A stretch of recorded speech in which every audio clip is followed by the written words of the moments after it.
जय श्री राम।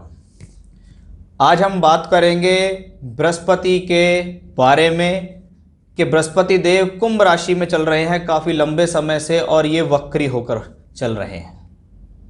अब ये ग्रह वक्री होते हुए शनि की दूसरी राशि यानी मकर राशि में आएगा, जहाँ पर यह ग्रह नीच का होता है। यानी बृहस्पति की स्थिति मकर राशि में वक्री भी रहेगी, नीच की भी रहेगी और मकर राशि में स्वग्रही शनि भी इसके साथ रहेंगे। लगभग 70 दिन की ये यात्रा होगी 14 सितंबर से 20 नवंबर के बीच, जिसमें अगर बृहस्पति को हम देखें तो 14 सितंबर से लेके लगभग 20 अक्टूबर तक ये ग्रह वक्री अवस्था में रहेगा। उसके बाद ये ग्रह मार्गी होकर वापस चलने का प्रयास करेगा, लेकिन मकर राशि से निकलते निकलते इस ग्रह को लगभग 65 से 70 दिन लग जाएंगे। यानी प्लैनेट 14 से लेकर 20 नवंबर तक नीचस्थ अवस्था में ही रहेगा। अब ये बृहस्पति देव मेष राशि वालों के लिए कैसे रहेंगे, कैसा परिणाम देंगे, उसके बारे में हम यहाँ चर्चा कर रहे हैं। ये एक गोचरीय घटना है, यानी गोचर की घटना सदैव 30% तक फल देती है।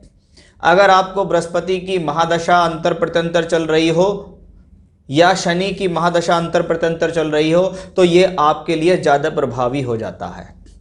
तो आइए बात करते हैं चंद्रमा से एकादश भाव में चल रहे, यानी राशि से एकादश भाव में चल रहे बृहस्पति, जो कि अब तक कुंभ में थे लेकिन अब वक्री होके मकर में प्रवेश करेंगे। मोटे तौर पे अगर सीखने का या समझने का इसको प्रयास करें, जब राशि से एकादश में कोई भी ग्रह आए वह लाभ देगा। वो कैसे भी है लेकिन किसी ना किसी प्रकार से आपको सोर्स ऑफ इनकम देगा। वहीं दूसरी तरफ ये ग्रह अब उल्टा चलते हुए यह एक अच्छे भाव की तरफ ही जा रहा है, यानी लाभ से कर्म की तरफ जा रहा है। अब बृहस्पति पहले 11वें चल रहे थे, अब आ जाएंगे दशम में। 11वें में सोर्स ऑफ इनकम दे रहे थे, अब दशम में आकर वो अपनी 5वीं दृष्टि से देखेंगे धन भाव को। इसका मतलब है धन की स्थिति अभी भी बृहस्पति देव बनाकर रखने वाले हैं। जब बृहस्पति जैसा ग्रह जो प्योर रूप से धन का कारक कहलाता है, ये धन का कारक ग्रह जब कुंडली के अंदर या गोचर के अंदर नीचस्थ अवस्था में हो तो पैसे के लिए थोड़ी तंगी तो देता है, पैसे को थोड़ा खिंचावट के साथ तो देता है, लेकिन इसका मतलब ये नहीं है कि वो पैसा नहीं देता। और यहाँ तो ये कॉम्बिनेशन शुभ है कि एक प्लैनेट मूव करते हुए यानी वक्री चलते हुए, शास्त्र में वक्री का मतलब उल्टा चलना होता है, लेकिन बहुत सारे शास्त्रों में इसको शक्ति या शक्तिशाली ही कहा गया है। एक अच्छे भाव से अच्छे भाव में प्लैनेट का ट्रांजिट होना लाभकारी है। बृहस्पति अगर नीच के होंगे तो शनि के द्वारा उसका नीचभंग राजयोग भी होगा। अगर हम मेष के बारे में बात करें तो बृहस्पति भाग्येश हैं, शनि दशमेश हैं और एकादशेश हैं। तो भाग्य, कर्म और लाभ का एक राजयोग दशम भाव में बनेगा।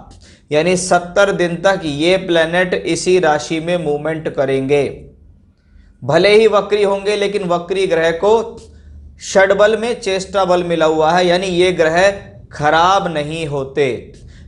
बहुत सिचुएशंस होती हैं इनकी, ये खराब किस अवस्था में होते हैं उसके बारे में मैंने बहुत वीडियो में बताया हुआ भी है, लेकिन मैं अभी के आपके बारे में बात करूं तो जब दोहरा गोचर यानी शनि और बृहस्पति आपके 10th हाउस, आपके कर्म स्थान को एक तरीके से इफेक्ट करने वाले हैं, और यहां से बैठकर ये डायरेक्ट 4th हाउस को भी इफेक्ट करने वाले हैं। यानी कर्म के संदर्भ में देखें तो ये कॉम्बिनेशन अच्छा है, ये आपको कोई नुकसान देने के लिए नहीं आया। थोड़ा बहुत डिले कराता है वक्री ग्रह, इसमें कोई नुकसान की बात नहीं है। अगर ये दोहरा गोचर दशम भाव पे हो रहा है तो यह दोहरा गोचर चतुर्थ भूमि, जमीन, जायदाद, फ्लैट, प्लॉट आदि पर भी हो रहा है।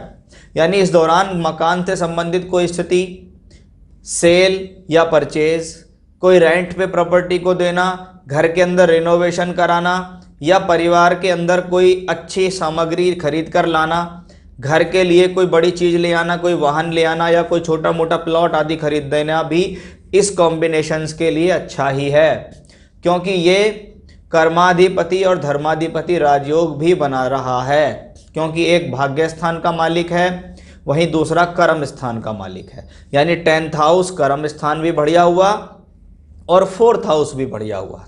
यानी कार्य क्षेत्र के लिए अच्छा, बिजनेस के लिए अच्छा, नौकरी के लिए अच्छा, पद प्रमोशन के लिए अच्छा। कुल मिलाकर ये ट्रांजिट आपके लिए खराब नहीं है।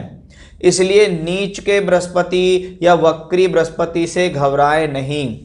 अगर वो प्लेनेट नीच है तो उसको संभालने के लिए शनि है, यानी नीचभंग राजयोग करने के लिए शनि है, क्योंकि शनि भी यहाँ वक्री अवस्था में होंगे। लेकिन दो वक्री ग्रह जब एक साथ किसी भी भाव को संबंध दें तो उसमें बल देने की बहुत सामर्थ्य हो जाती है। वो उस भाव से संबंधित बेहतरी करने का पूरा प्रयास करते रहते हैं, और दशम में बेहतरी हो रही है तो पद प्रतिष्ठा मान सम्मान की बेहतरी होगी। अगर आपको दशा भी बेहतर चल रही है तो ये ट्रांजिट आपके लिए बेहतर रहेगा। ट्रांजिट की कोई कमी नहीं है, गोचर अपने आप में परफेक्ट है। अगर आपको इसका पूरा फल नहीं मिल रहा तो आप समझ जाइए आपकी दशाओं में कहीं ना कहीं प्रॉब्लम चल रही है, क्योंकि ये गोचर है और मैं हमेशा से बताता हूं कि ये 30% है।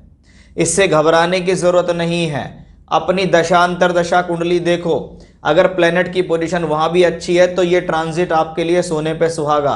अदरवाइज अगर ट्रांजिट ही अच्छा चल रहा है, दशा अच्छी नहीं है, तो आय के साधन बना के रखेगा, मान सम्मान को गिरने नहीं देगा, किसी न किसी प्रकार से स्थितियां बनती रहेंगी।